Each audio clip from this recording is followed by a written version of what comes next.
All right, how's everybody doing? This is the Comic Samurai. I want to welcome you to my next video, and tonight we're going to be doing another Comic Book Friday challenge put out by the Comic Collector Geek. So, tonight's topic is comic book covers that have animal covers. Now, these are anthropomorphic covers where the animals look like people. So let's go ahead and jump right in. First up, we got this comics book number 4, and it features a beautiful cover that's got some anthropomorphic characters on it, and this one exemplifies what they're looking for. They're animals that take on human characteristics, and this is one where the parents are kicking out a kid for reading comic books, and if we all can identify with that one, I don't know what we can. Let's go ahead and move it on. Next up, we got Champions number 15, and this one features a villain called Swarm, and he was an interesting villain, and this whole series was really captivating. It had so many good characters. I really think it's underrated. But the villain Swarm here was made up by individual bugs, and they come together to form this villain. And I really like that. It's just an interesting theory of this hive mind villain. Next up, we got Judge Dredd number 10, and it's a cover done by Brian Boland, and he always does a great job. And right here, he does a great, he takes a funny twist on the judges, where you get a goldfish being a judge, and they put humanistic lips on him, and it's got a humanistic expression on it, like, I don't even think this is a good idea. And nobody can mix humor and just a one-page idea like Brian Boland. He's the Gary Larson from Far Side artist of covers for comic books. I really dig his stuff. Next up, we got Poison Elves by Drew Hayes, number 16. And this one's kind of an honorable mention because it's not exactly an animal that looks like a human, but it's a teddy bear. So I don't know if it counted or not, but some of these Poison Elves comics were really good. I really liked them. They were all black and white, but it didn't matter. The story was pretty good. You liked Lucifer, the main elf, that you followed his story, and it was just a great series. Let's move it on. Next up, we got Teenage Mutant Ninja Turtles number 31. And there are a lot of great examples of this comic book where the turtles look like humans. But this one had the cover where they looked most animalistic. I'd never seen them drawn like that. Like, what if they were snapping turtles? I always liked that idea of what if the Teenage Mutant Ninja Turtles had been a different breed of turtle, or they were a little more turtleistic instead of looking so humanistic. Anyway, this is a great example, and I hope you can see the detail on it, how much they look like turtles.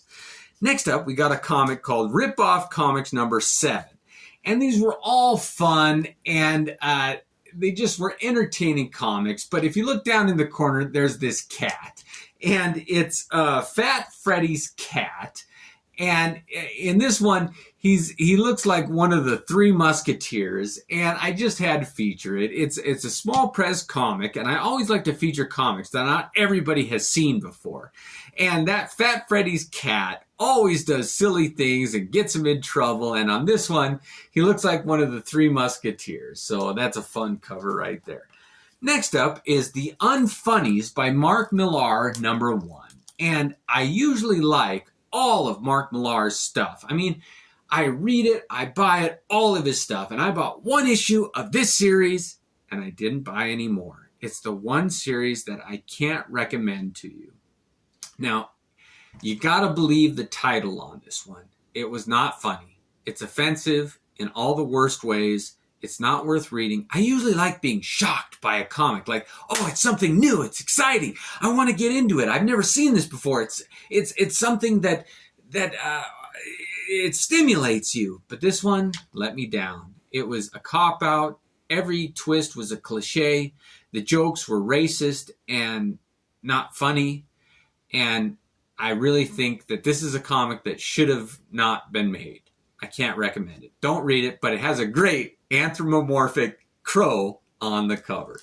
Next up, we got Wormwood, The Last Battle by Garth Ennis, number 2. And I can't recommend this series enough. It's the exact opposite of that last one.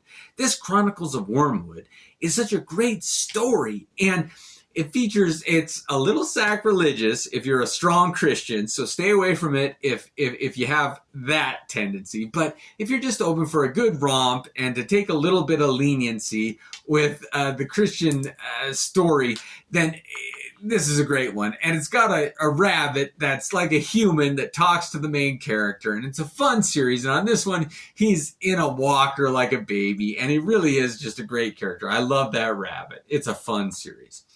Next up, we got another small press one. And it's called Quack, number 6. And it's kind of a take on a Donald Duck type archetype of a duck that looks like a human. And I don't know why they never draw him with pants, but this is just a fun cover, and it reminds me of the Looney Tune comics and Warner Brothers and all that, and it's just a fun spoof of the Donald Duck stuff. So Quack, that's a fun series. Next up, we got Animal Man, number 25, and this one features another cover by Brian Boland. And that guy just draws animals that have humanistic characteristics better than anybody. And this one with that monkey sitting at a typewriter, it's kind of that cliche. If you set a million monkeys in front of a typewriter for 1,000,000 years, eventually they'd write a novel. And this is a spoof on that, and it captures it so well. I just really like this one. And if you haven't read that Animal Man series, it really is worth a read. It will expand your horizons for sure. Next up, we've got a classic, and it's Ren and Stimpy number 1. And this is just such a fun series.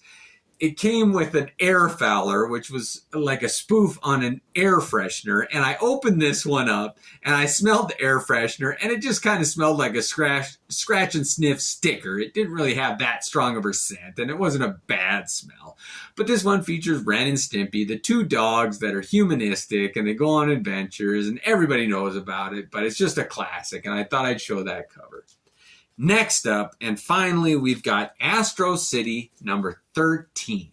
And it's a cover done by Alex Ross. And this is it features a character called Leo, a Looney Leo. And it's a spoof on all the Looney Tune characters. And it's like a what if they really did exist in our reality. And this Leo character, he really is tragic. Oh, you get to see his origin and how he came about and how he deals with being a real entity in our reality. And Leo is just a great character.